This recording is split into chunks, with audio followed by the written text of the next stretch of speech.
textbook prescription or suggestion for how a pianist's feet should be in regard to the pedals. When you're sitting at the piano, where should your feet be? Have you been instructed in that? When I say textbook, what is the, I'm sure you've been taught about hand position and finger position, etc., but where should your feet be? Yeah, heel on the floor. Your feet, both feet, should always be over the pedals at all times, whether you're using them or not. Here's a situation where her left foot was all the time underneath her chair like that, and there's some places in the score where Scriabin's asking for some pedal, okay? And you didn't use it all, but you've got to make sure you do that, like at the beginning of the second movement, and there's also some places, in the first movement as well.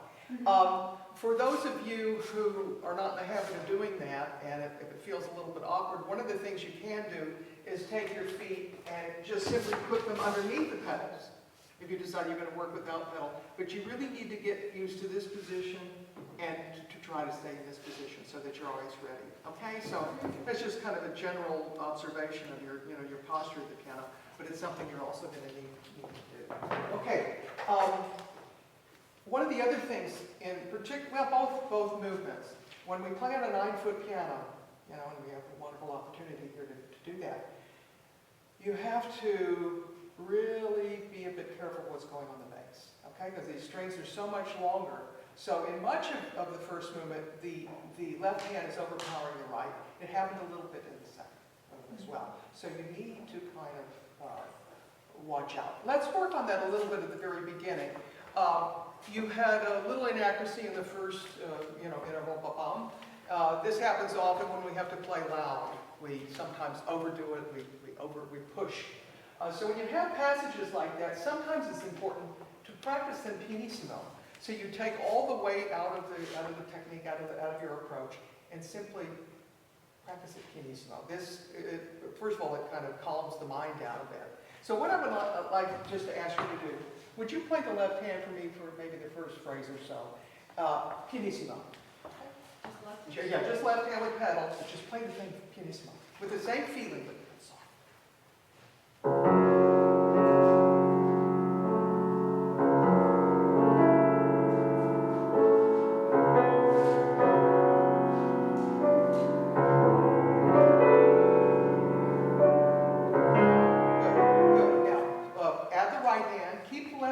Soft, pianissimo. Play the right hand at the normal level that you usually play it.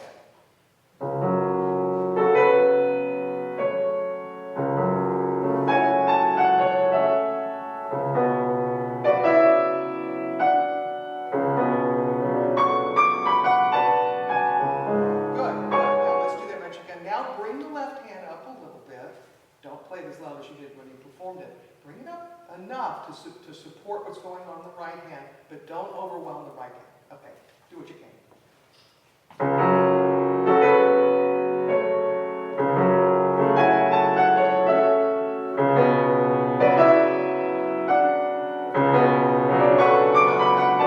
Not bad. Do you think she can bring the left hand up a little bit more?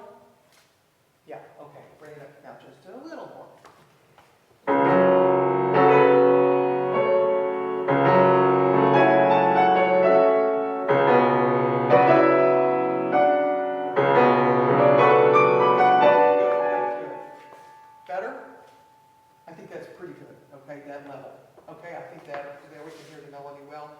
Not being overbearing with the left hand. Okay, so we do have the balance.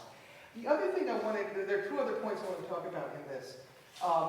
One of them is this motive that he uses over and over ad nauseum in the piece.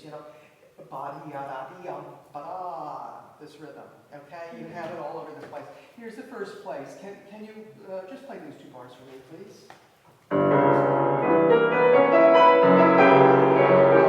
Scriabin likes to do this thing this kind of leap up, rest, and then ba-ba-dum, So, da-ya-da-da-ya-dum, ba-ba-dum, get off the piano, let go. You can use it, use the pedal, but let your hand go. Can you play the right hand by itself? Now,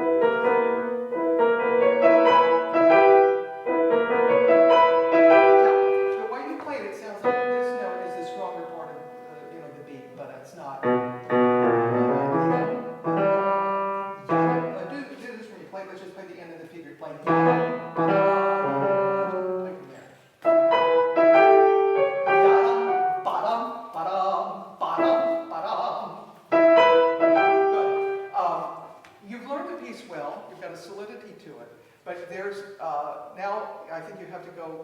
and try to create gestures more. You remember composers, you know, they have these ideas and imagination, and they think, I want this to go like this and that. Then we have to try to figure out, okay, how do I notate it so that the play will play what I want, okay?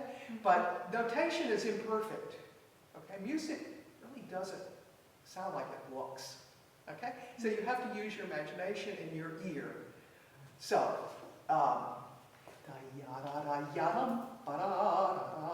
let's still work on the end of it.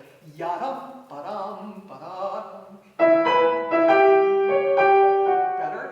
Now I'll go from the beginning of just the right hand.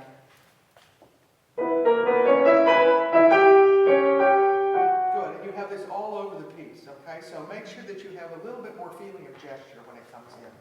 Okay, the other point I wanted to bring up with this is a little bit in the first movement. Sometimes, not always, but sometimes I would get a little bit until I'm listening to 1, 2, 3. I'm kind of like at this level of listening, and other times you had a nice feeling of a bigger beat, you know, more like 1 to the bar, and then the phrases held together nicely. In the beginning it was good, where it was quite good was at the very close. So what I want you to do, if you would, just so you get an idea of what I'm talking, you've got these 4 bars, okay? Play them again and just feel 1 to the bar. Play from there.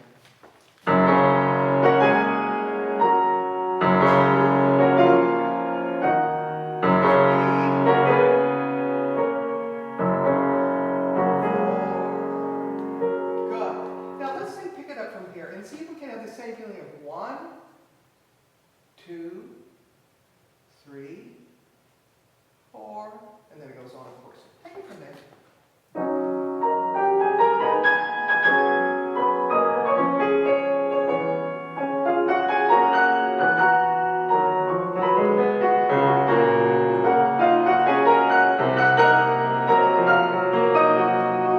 Good. That's the idea.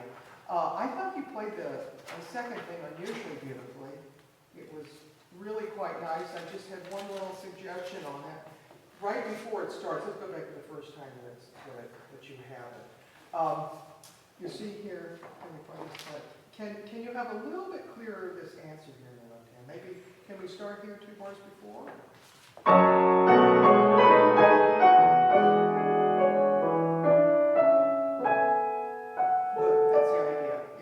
And so try to remember to have that as you go, you know, all the way through there.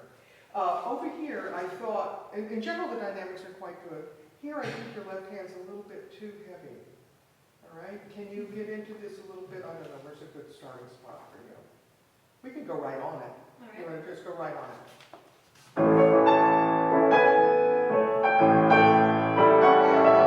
This is supposed to be piano. Kind of big.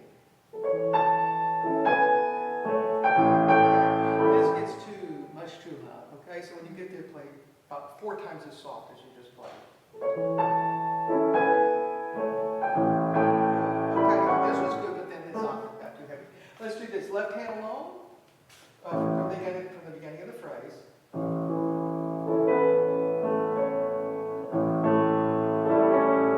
Play the sleep AA, the bump, but soft, lighter. Keep it light.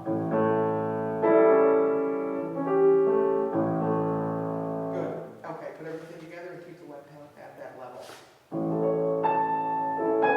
Good. Stay there. Good. Then it can start growing. Okay, so be careful there that it doesn't get, you know, too big. But I very much like the way you play that thing. Get a lovely, lovely sound there. Now let's talk a little bit about this movement. It's una quarta in the beginning, so get your left foot on that pedal and let's hear what it puts together.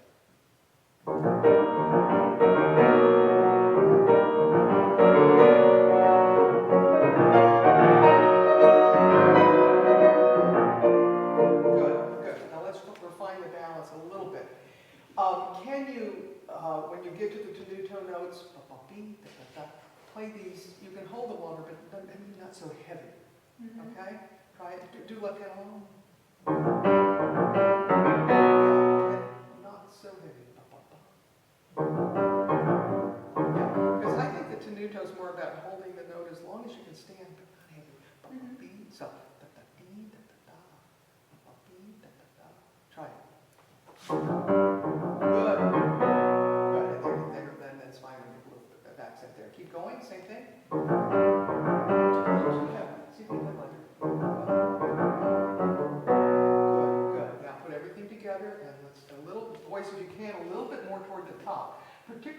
phrase goes, when you get over in here, you know, we need to hear those tops. Okay, see what you can do.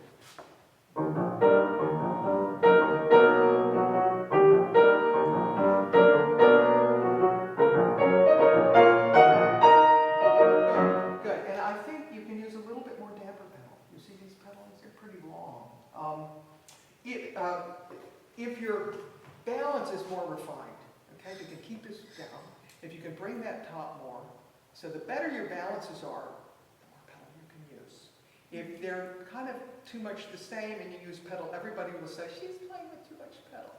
You know, particularly non-pianists, you know, musicians that don't really know the instrument, they will often, you know, criticize pianists or piano students. They'll say, oh, they're using too much pedal.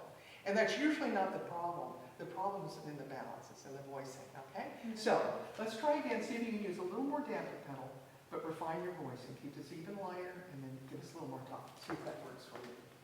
Good.